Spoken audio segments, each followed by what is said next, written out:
I'd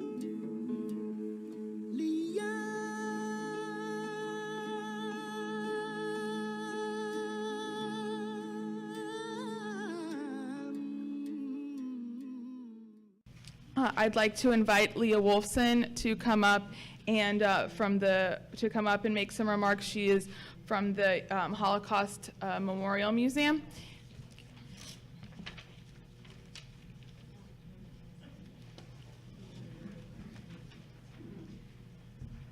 Good evening. Thank you, Layla, so much, and thank you, Ephraim, for the invitation. It's really a privilege to be here and to honor the memory of Sephardic Jewry who were killed during the Holocaust and to sit next to so many of those who survived and their families. I'm humbled by your presence. My name is Leah Wolfson, and I am the Senior Program Officer in the Division of National Academic Programs at the Jack Joseph and Morton Mandel Center for Advanced Holocaust Studies at the U.S. Holocaust Memorial Museum. The Mandel Center provides a fertile atmosphere for scholarly discourse and debate through research and publications projects, conferences, fellowships and visiting scholar opportunities, and a network of cooperative programs with universities and other institutions in the U.S. and abroad. National Academic Programs Division strengthens the field through seminars for faculty teaching the Holocaust, our campus outreach lecture program, major endowed lectures, international symposia, research workshops, and co-organized conferences. Until very recently, the geography and topical home of Holocaust studies resided in Germany and Poland. This perspective on the Holocaust placed the bureaucratic and administrative roles of the perpetrators at the study of academic study and debate. Left on the margins were the entangled stories of victims, bystanders, and collaborators that make this history so complex. Today, the story has shifted to regions and topics that decenter the narrative we thought we knew and reconsider the ways in which what used to be considered the margins impacted what once was considered the center. The Holocaust as it unfolded in Sephardic lands, be they those of the former Ottoman Empire, wartime Italian holdings, or French-controlled colonial holdings, reflect the diverse and multifaceted ways in which anti-Semitic legislation, ghettoization, deportation, forced labor, and mass murder occurred within contexts that differed from Central and Eastern Europe, but were no less deadly. It is estimated that in Greece alone, 81% of its Jewish population was killed during the Holocaust. In Rhodes, a locality with a Jewish community over 2,000 years old, only 151 Jews survived.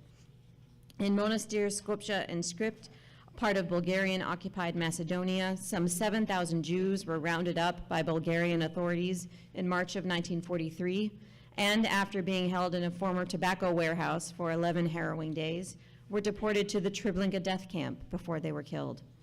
Forced labor camps existed in the Sahara Desert, run in part by Italian and French forces, and claimed the lives of thousands, including Tunisian Jews, who were sent there for forced labor by German forces that occupied the country between fall of 1942 and spring of 1943. The stories of these diverse Sephardic communities, wherever they resided, constitute far more than their destruction. They are multilingual and multinational, speaking languages as diverse as Ladino, Judeo-Arabic, French, Italian, Greek, Hebrew, Serbo-Croatian, and Turkish, to name only a few. Some lived side by side with Muslim neighbors, conducting business together and interacting on a regular basis. These types of communities reportedly led the Sultan of Morocco, Mohammed V, to intone during the war that there were no Jews in Morocco, only Moroccan citizens. The city of Salonika in Greece was often referred to as the Jerusalem of the Balkans, a thriving, robust community of some 50,000 Jews who saw no contradiction between their Greek and Jewish identities. Many Jews in Athens, initially under Italian control during World War II and later occupied by German forces, became a part of the Greek resistance and fled to the mountains. Jews also joined the Yugoslav partisans in that region during the war. The life, death, and survival of Sephardic Jewry went largely unstudied and uncommemorated until very recently.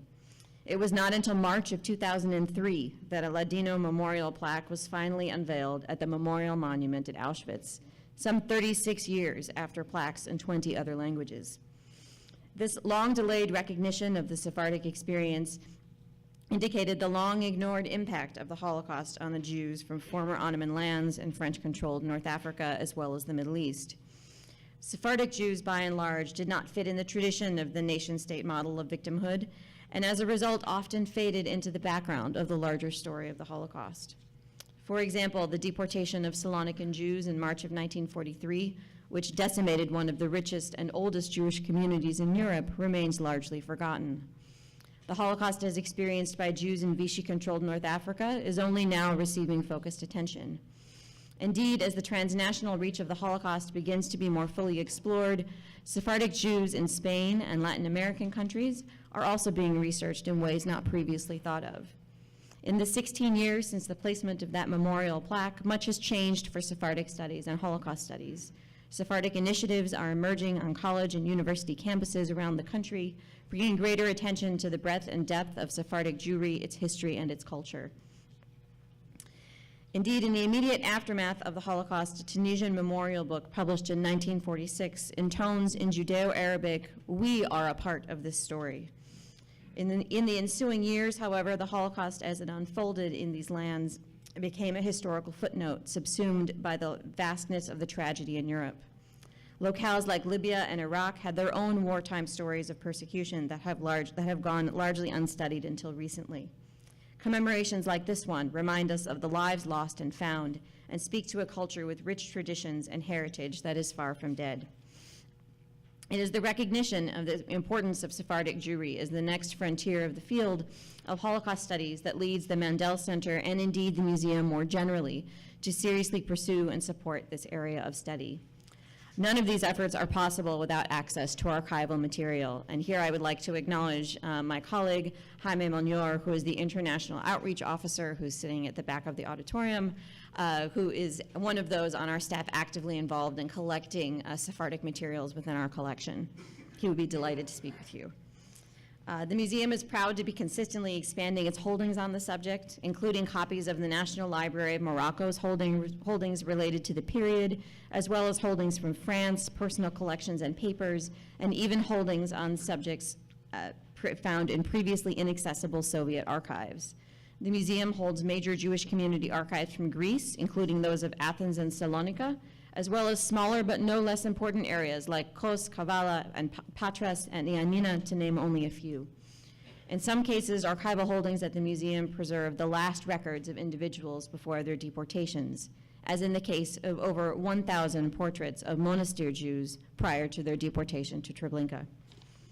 Of course, none of this collecting means anything without an audience to read it, and scholars, students, teachers, community members, and the public to see it. We are honored today to be joined by Paulette Nechama, widow of Isaac Nechama, longtime museum volunteer. Isaac and his two younger brothers were born and raised in Athens, Greece. Isaac was still in high school when Athens was occupied by Axis powers in 1941. In September of 1943, when German troops began to occupy the area, Isaac's father, mother, brother, and maternal grandmother went into hiding. Isaac fled to Thessaly and joined a partisan enclave there, where he worked as a telephone operator and cipher clerk and participated in March of 1944 in sabotage operations against a German convoy. Upon returning to Athens in November of 1944, Isaac learned that only his father had survived in hiding. His mother, brothers, and grandmother had been denounced by an informer and sent to Auschwitz. Only his brother Samuel survived after 2 concentration camps and a death march. Samuel was reunited with his remaining family in July of 1945. Isaac immigrated to the U.S. in 1946, where he studied and obtained his master's degree in electrical engineering at the University of Illinois. I had the singular pleasure of working with Isaac on one of my research projects. His gentle yet determined demeanor encouraged all of us to look beyond the standard Eastern European narrative. His language and research skills made unique archival discoveries possible. It is my pleasure to present Mrs. Nechama with examples of recent scholarship that her husband's tenacity and dedication helped enable. Please accept this small gift on behalf of myself and my colleagues.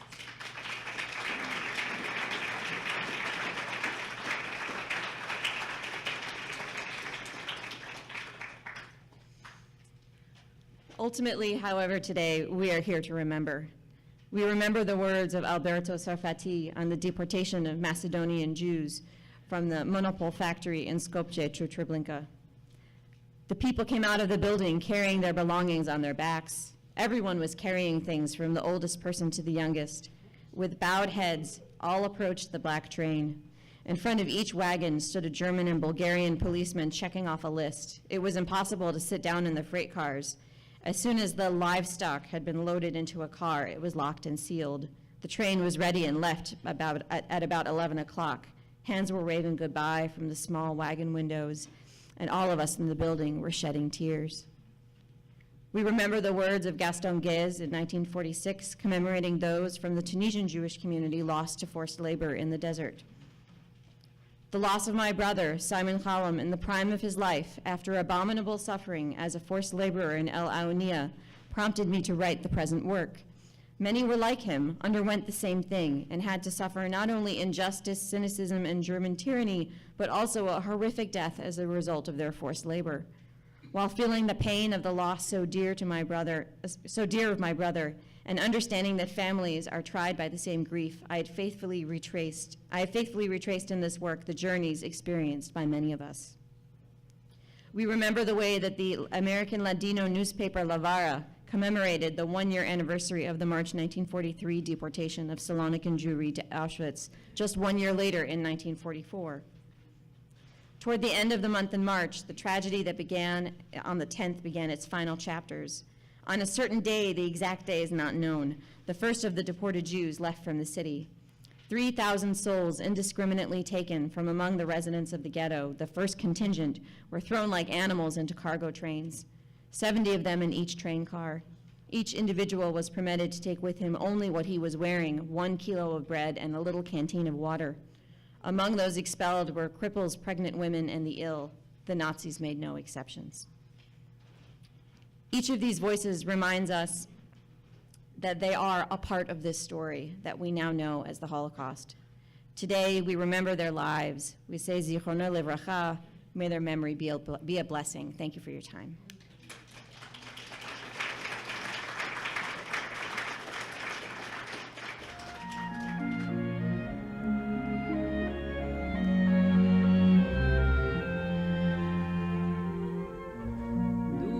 Remedou